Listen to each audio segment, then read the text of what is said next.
जीवन में युद्ध नहीं, वो भी बड़े अभागे होंगे। तो प्रण को छोड़ा तोड़ा होगा या फिर रण से भागे होंगे। पेशवा बाजीराव बल्लाल भट्ट बंधुओं वो नाम है जिसकी तलवार का अगर निष्पक्षता से अध्ययन किया जाए तो भारत की भूमि में जन्म लेने वाला प्रत्येक व्यक्ति उस तलवार का ऋणी है। बंधुओं, श्रीमंत पेशवा बाजीराव बल्लाल भट्ट एक ऐसा व्यक्तित्व जिसको बहुत सुनियोजित तरीके से भारत की किताबों से गायब कर दिया गया। बंधुओं, अमेरिका का जो सैनिक विद्यालय है वहां पर पेशवा बाजीराव जी की युद्ध लड़ने की तकनीकी के बारे में पढ़ाया जाता है। कनाडा के सिलेबस में श्रीमंत पेशवा बाजीराव बल्लाल भट्ट जी को पढ़ाया जाता है। हिटलर जब युद्ध चालू किया तब श्रीमंत पेशवा बाजीराव बल्लाल जी की जो युद्ध नीति थी उसी को फॉलो करके स्टार्ट किया। लेकिन दुर्भाग्य का विषय है कि श्रीमंत पेशवा बाजीराव बल्लाल भट्ट जी को बहुत सुनियोजित तरीके से न जाने ऐसे तमाम योद्धाओं को गायब कर दिया गया इतिहासों से। बंधुओं, श्रीमंत पेशवा बाजीराव बल्लाल भट्ट जी ने बुंदेलखंड को बचाया।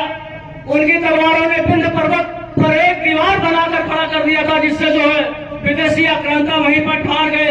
41 युद्धों के विजेता और स्वयं दिल्ली जैसे मुगल सल्तनत को 3 दिनों तक बंधक बनाने वाले का नाम श्रीमंत पेशवा बाजीराव बल्लाल भट्ट है। बंधुओं, सवर्ण एक सरकारी अछूत है और इसके अलावा इसका कोई दूसरी पहचान इस देश पे इस पूरे भूखंड भारत भूखंड में नहीं है। बंधुओं, संविधान में प्रस्तावना दिया गया कि राजा के घर पैदा होने वाला बच्चा राजा नहीं होगा, लेकिन पिछड़े के घर में पैदा होने वाला बच्चा पिछड़ा होगा, दलित के घर में पैदा होने वाला बच्चा दलित होगा। यही आपके बोलिए से अकबरपुर तक 100 नाम हम गिनवा सकते हैं सवर्णों के जो आपके संविधान के राजा हैं और यहाँ पर ऑटो चला रहे हैं कि शाम तक सब्जी घर पहुंचा दें। हम लोग गाँव सम्मेलन कर रहे हैं, दरवाजा लगवाने का पैसा नहीं है, साड़ी का पर्दा डाला गया है कि घर से कोई देख ना ले। हजारों लोग महादलित कहे उसकी कोई शब्द नहीं, उसको क्या कहे, आज सवर्णों के परिवार के लोग जी रहे हैं। और ये तो आलापुर का सर्वे बता रहे हैं, अम्बेडकर नगर का, न जाने ऐसे कितने पूरे प्रदेश और देश में क्या है। लेकिन दुर्भाग्य का विषय है कि आज तक पार्लियामेंट हो चाहे असेंबली हो, एक शब्द कभी किसी ने सवर्णों पर बोला नहीं, क्योंकि वो जानते हैं कि सवर्णों पर बोलेंगे तो हमारी राजनीति खत्म हो जाएगी।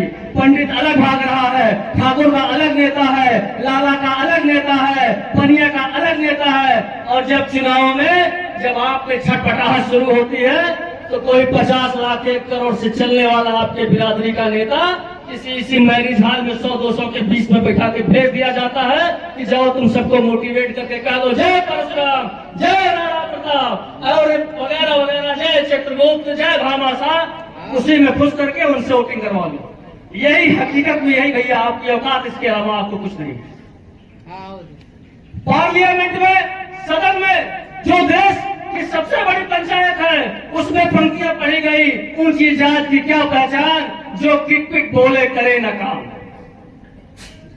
आज संगठन की आवश्यकता क्यों पड़ती है? जब विपदा काल होती है उस कालखंड में संगठन की आवश्यकता पड़ती है। हमारे लोग कहते हैं ठाकुरों के यहाँ क्या जाए, वो तो अपने में लड़ रहे हैं, पंडितों के यहाँ जा रहे पंडित हमारे पैर खींच रहा है। अगर इस तरीके की भावना लेकर के आप हतोत्साहित हैं तो यह संगठन का मंच आपके लिए नहीं है। आप अपने घरों में विश्राम करिए, हम आपके हिस्से की लड़ाई, जीवन में युद्ध, हम आपके हिस्से की लड़ाई लड़ लेंगे। नौजवान बंधुओं, कहने और सुनने के लिए बहुत कुछ है। राष्ट्रीय पेशवा बाजीराव महासंघ अपने अस्तित्व काल से जितने सवर्ण की जातियां हैं सबको एक करने के लिए निरंतर प्रयास कर रहा है।